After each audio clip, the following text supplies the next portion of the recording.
Okay, so we started with a little bit of Google Scholar, which is a really quick and dirty way to kind of go get a list of sites and important kind of authors in an area. The other one that we looked at was JSTOR, which actually has the full text copies, the PDF files of the articles that you'll need in order to identify kind of whether there's a clear research question, what the theory is, and whether the research design is simple enough for us to kind of work with this semester. The other thing that I want you to do is look at this full text journal option. And this is the reason we need to do this. We've got a lot of fire and emergency manager types in the class, and so for my fire and EM folks, the political science search may or may not be good. JSTOR is a really big database, and you can find some topics with that, I'm sure. But a lot of the publications and the research there is going to be very journal specific.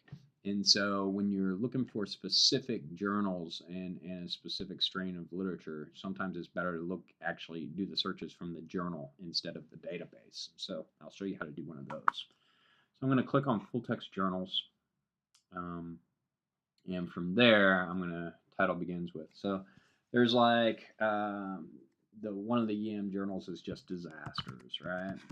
And so let's go and see if we can find that one. So sure, it goes back and it finds me disasters from 1997 to present is in this Blackwell, Wiley Blackwell collection. Academic Search Premier is for from 98 to whatever. So I'm just going to select one of these, and it'll take us to another database. Let's see what we get back here.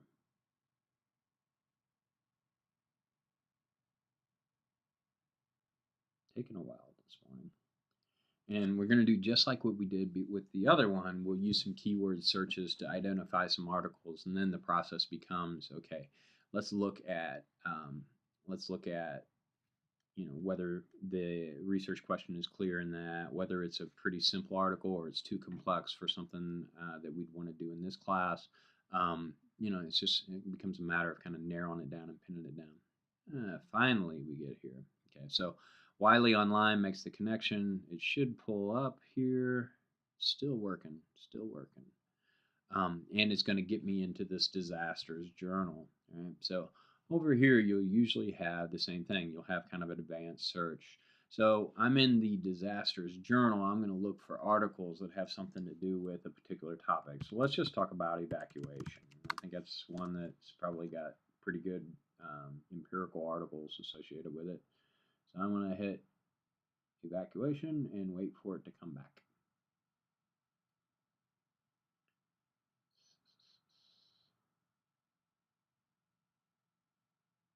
Okay, come on. Today would be nice.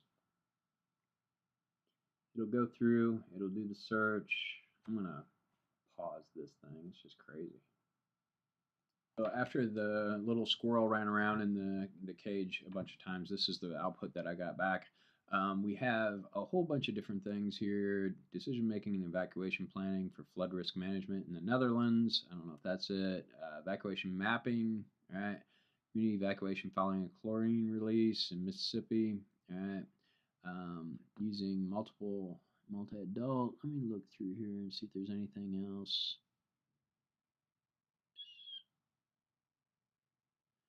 Something like that might be interesting. You want to do, you want to copy their research design, apply it to another evacuation. Right? So maybe maybe we would do something more recent. Apply the same methodology to the same type or to a different context. World Trade Center bombing, injury prevention, and just like before, you can click on these and get the full PDF. So maybe we want to do the World Trade Center bombing.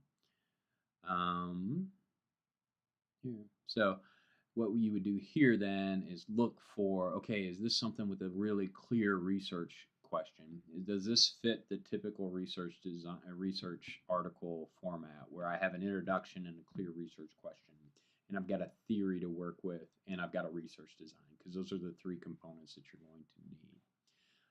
The other thing that you might think about doing, maybe you're not quite sure that you want to do what you want to do, but you just know it needs to be in a general area.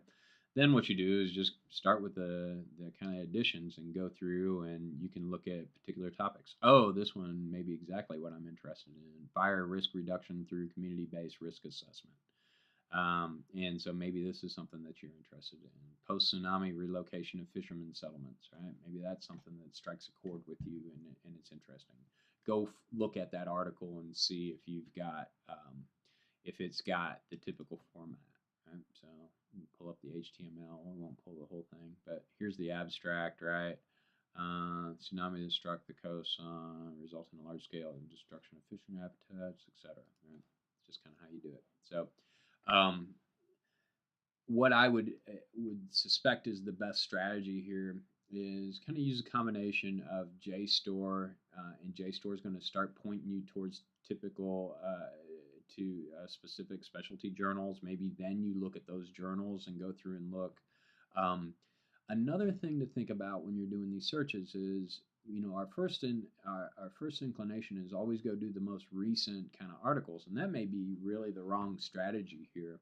What you may want to do is you may want to do some articles from the 1980s and the 1990s, because the methods are frankly going to be a lot easier back then. They're going to do a lot of correlations. They're going to do crosstabs. They're going to do simple linear regression, maybe some event counts, that kind of stuff. And the designs are going to be written up a little bit easier than some of the more recent stuff, which gets into really hyper modeling kind of strategies. And so that may be another strategy that you want to use for this project. Go, instead of looking in the July 2015 volume, maybe what you want to do is go look in the 2005 volume or the 1995 volume, and see if there's different topics in there. Those three kind of strategies, the Google Scholar, right? So the Google Scholar technique, right? The JSTOR technique, and the single journal kind of technique here is probably the best way to do these things. And once you get kind of a topic that sort of interests you, what you then want to do is start narrowing down to journal articles that are relatively simple, have clear questions, have clear hypotheses, right? They have a question, and that question should result in one expectation or another expectation, and they should then test for which one's right. That kind of stuff. If you have real simple kind of relationships there, and the articles are simple, that's going to make your replication project better. So those are a couple things to work